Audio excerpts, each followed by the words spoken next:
¿Qué tal? Les habla Sin Mentiras. Gracias por visitar nuestro canal. En este video te voy a hablar y quiero que me acompañes a analizar si el Grupo de Lima está muerto o tiene posibilidades de revivir. Para mí, para mi concepto, está sepultado. Para mi concepto. Acuérdense que el Grupo de Lima se creó para derrocar al gobierno de Venezuela, básicamente. Lo creó Trump. Una suerte de 16 países de América Latina que por primera vez querían intervención militar o querían salida de la fuerza o querían embargo, querían bloqueo para sacar al gobierno de Venezuela. Y ahora, con el ascenso de gobiernos progresistas, con los errores cometidos por el interinato, que ya todo el mundo sabe que es un fraude, que fue un fracaso, que fue una estafa, con el cambio de gobierno en el país del norte y con la poca eficiencia o eficacia que tuvo este grupo, podemos decir que ya está virtualmente sepultado, y lo acaba de hacer la llegada al poder de Pedro Castillo en el Perú. ¿Por qué representa la lápida para el Grupo de Lima?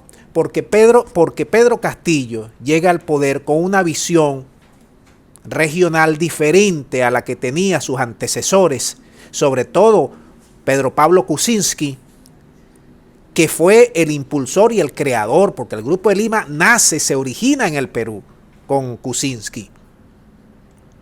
Y es allí pues donde ahora con esta nueva, con este gobierno progresista, le acaba de dar el testigo Castillo a un canciller Béjar de 85 años, que se acaba de reunir, fue una de sus primeras reuniones, fue con el gobierno de Venezuela, con el canciller Arreaza.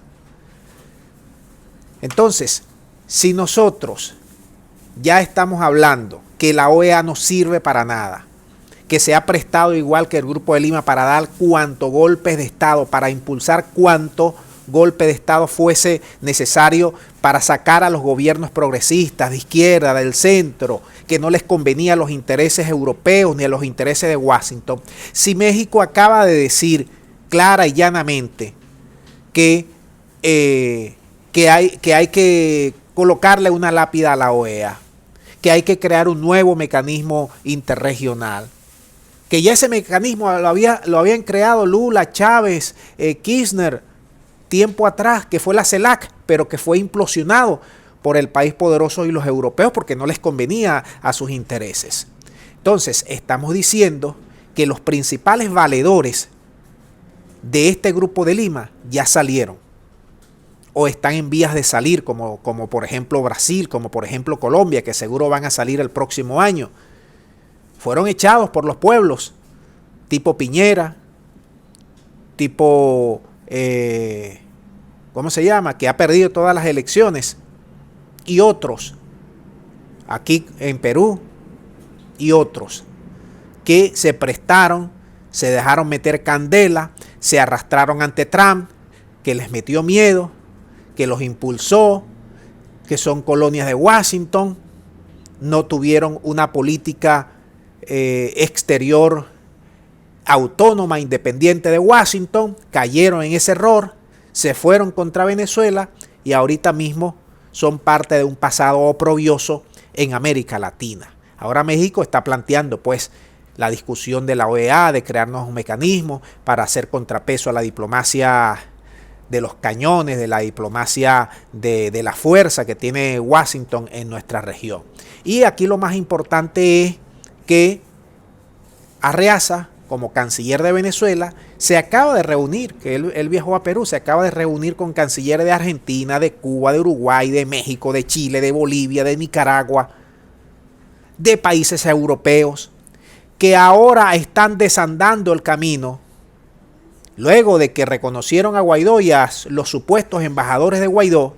Ahora están pidiendo perdón, están pidiendo cacao, quieren regresar, quieren meter la mano en Venezuela para inversiones a través de la ley de antibloqueo, ven que Venezuela es un país con mucho potencial, más allá de que tenga o no tenga sus problemas políticos.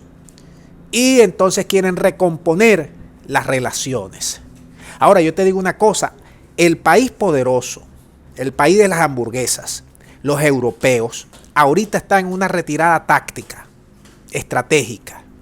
Pero ellos no se van a dejar quitar las influencias que tienen en nuestros países de la región, porque ellos nos consideran a nosotros colonias. Y estos presidentes que colocan allí, o que estos presidentes de derecha sobre todo, les gusta ser tratados como colonias, no como autónomos, no como países independientes, con políticas exteriores, ¿cómo se llama?, diferenciadas, sino que se arrodillan a los europeos y se arrodillan a los occidentales. Entonces, ¿qué es lo que pasa con estos países, con el país del norte y con los europeos?